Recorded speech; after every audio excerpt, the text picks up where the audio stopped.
Selamat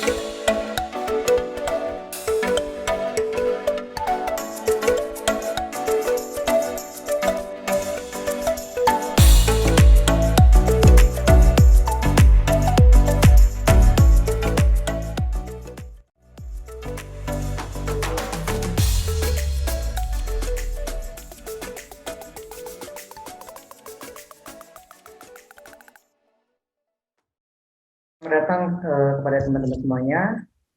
Di sini kita akan membahas sebuah pembahasan yaitu tentang pemilu di saat pandemi. Dengan 5 narasumber kita, yaitu yang pertama yaitu paslon 1, yang kedua itu paslon 2, paslon 1 itu Andrian, paslon 2 itu Bagus. Kemudian di sini ada dua orang warga sebagai perwakilan yaitu Aziza dan Frederick. Kemudian anggota KPU yaitu Teddy. Oke, langsung saja kita ke pembahasannya. Mengingat pemilihan yang dilakukan di saat pandemi sekarang ini, timbullah pertanyaan-pertanyaan yang ingin kami dengarkan kepada narasumber masing-masing. Yang pertama itu untuk pertanyaan kepada Saudara Azizah, yaitu bagaimana pendapat Saudara Azizah sebagai masyarakat dengan diadakannya pemilu di saat pandemi sekarang ini? Kepada Saudara Azizah kami persilakan. Baik, saya selaku masyarakat satu ingin menyampaikan pendapat saya tentang pilkada di era pandemi sekarang ini. Menurut saya kurang setuju dengan adanya pilkada di era pandemi sekarang ini. Karena selain kita tentang hak kewajiban ya sebagai masyarakat, tentang hak pilih dan hak dipilih, kita juga harus memikirkan tentang hak asasi manusia, yang mana kita tuh harus memikirkan hak untuk hidup. Kenapa hak untuk hidup?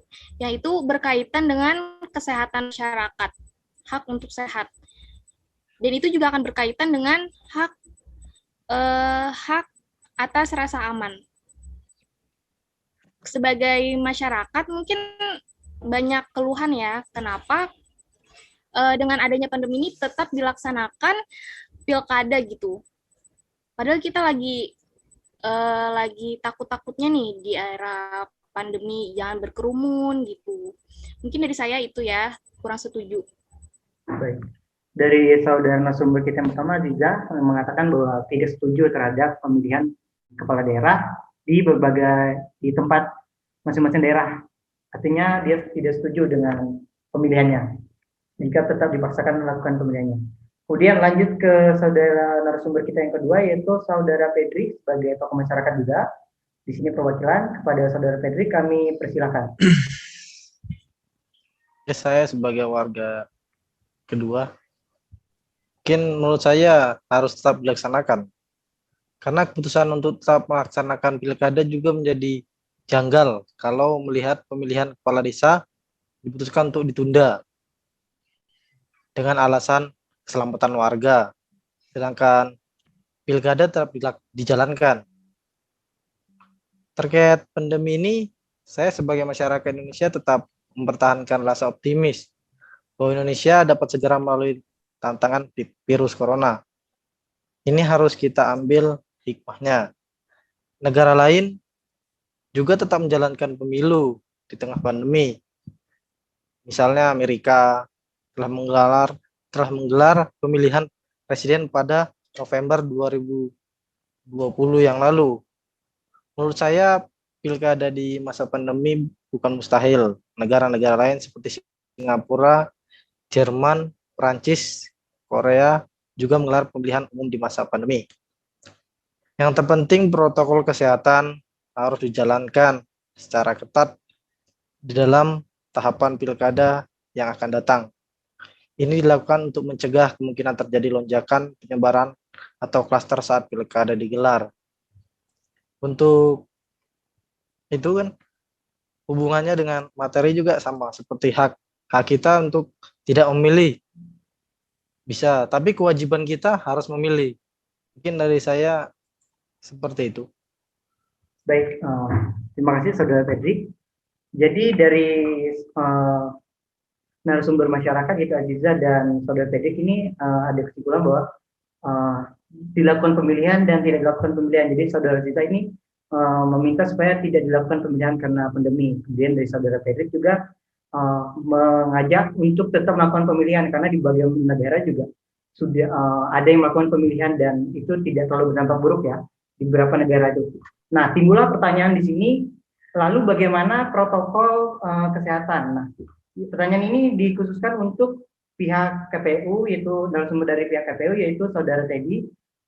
Penanganan apa saja nih yang sudah disiapkan pihak KPU untuk meminimalisirkan kecurangan di setiap TPS, kemudian untuk yang masalah pandemi tadi, bagaimana protokol-protokol yang sudah dilakukan dari pihak KPU?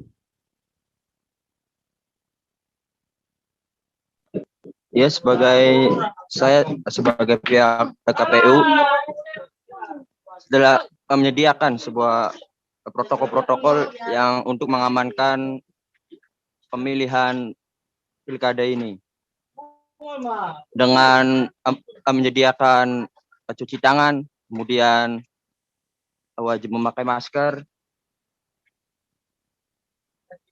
dan untuk mengamankan semuanya harus dengan ketertiban.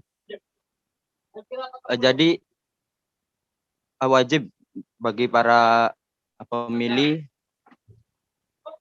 untuk mencuci tangan sebelum melakukan pemilihan, dan harus juga memakai masker supaya tidak terjadi hal yang tidak diinginkan. Baik. Mungkin segitu. Masih pertanyaan untuk Bapak Teddy. Berarti di setiap TPS ini berarti nanti ada panitia-panitia tertentu yang disiapkan oleh pihak KPU. Bagaimana?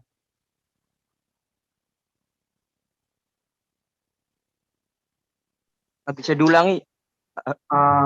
Berarti nanti di setiap TPS tempat pemungutan suara nanti berarti ada panitia-panitia khusus yang memang untuk menjaga ketertiban, pakai masker dan protokol kesehatan lainnya. Bagaimana?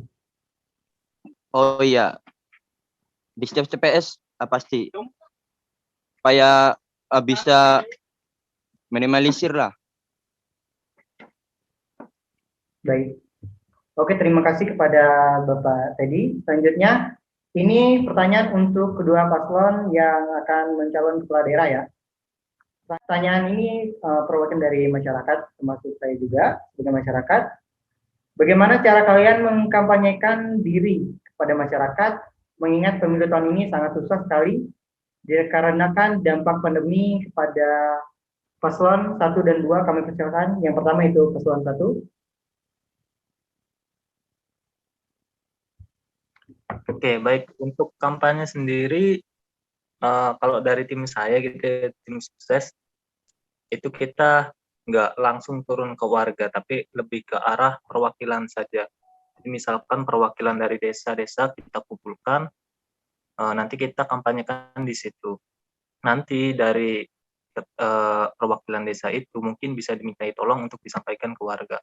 Nah, itu yang pertama. Yang kedua, solusinya adalah melalui media sosial. Jadi untuk media sosial itu kan nggak langsung ketemu. Nah, itu kita bisa kampanyekan di situ juga, bisa melalui streaming di YouTube, di Facebook, ataupun yang lainnya.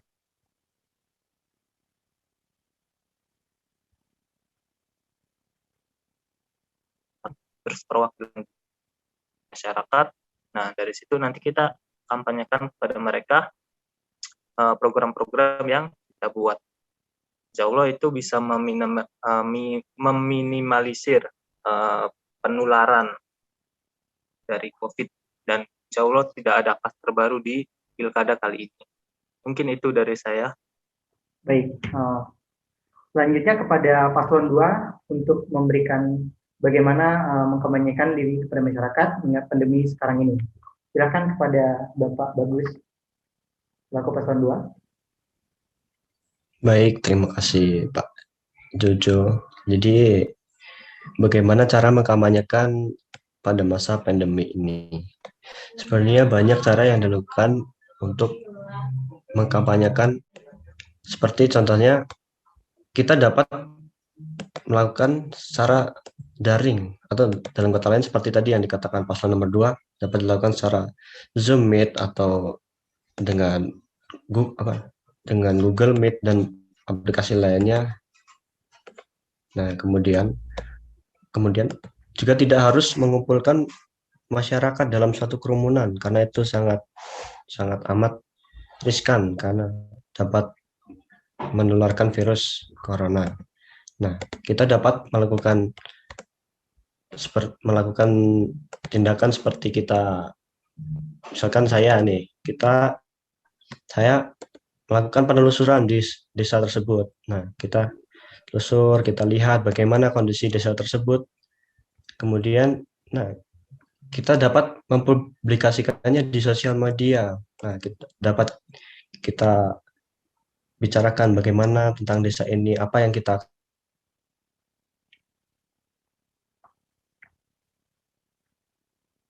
tidak harus dalam suatu kerumunan untuk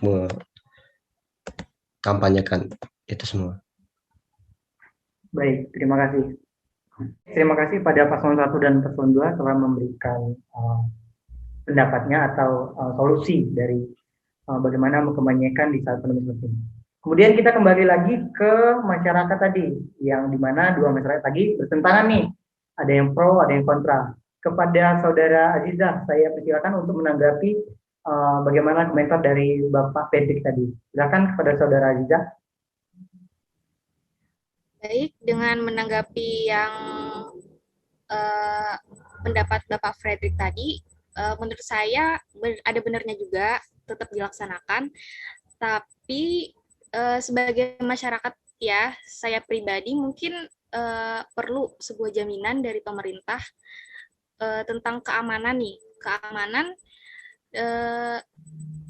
keamanan dalam pencoblosannya juga. Soalnya kan kemarin tuh lumayan meningkat ya, beberapa waktu lalu tuh ada data peningkatan gitu yang lumayan drastis. Jadi itu tuh meresahkan warga dan masyarakat juga. Untuk itu mungkin dari pemerintah bisa memberikan sebuah jaminan agar kita yang mau mencoblos atau yang memilih ini diberi keamanan gitu. Mungkin dari saya ada saran sedikit, di era yang digital udah lumayan maju ya, mungkin bisa dilakukan pemilihan secara online, mungkin bisa dikembangkan, apalagi kan anak-anak bangsa sekarang udah lumayan maju dalam pembuatan program. Mungkin itu saja dari saya, terima kasih. Baik, jadi saudara itu selaku masyarakat pertama yaitu menanyakan bagaimana jaminan keselamatan dalam pemilihan atau keamanan.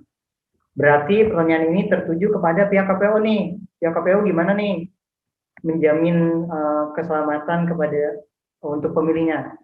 Dari pihak KPU kami persilakan untuk memberikan bagaimana solusinya. Ya. Baik, Saudara Azizah, jadi teruntuk jaminan bagi masyarakat yang melakukan pemilihan,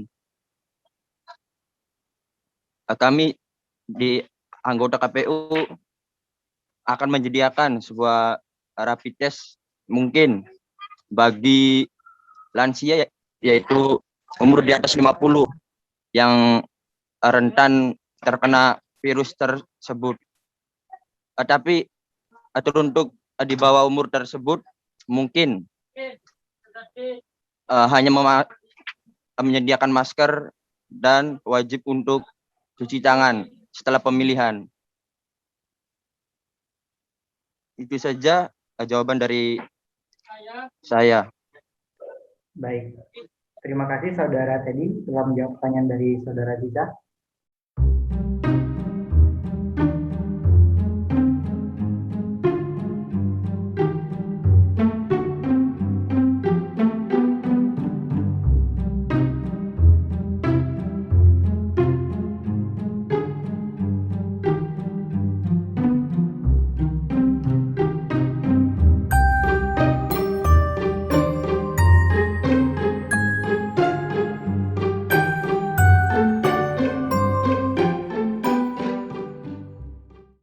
Oke, karena berakhirnya waktu kita dalam diskusi ini, maka diskusi ini kita tutup.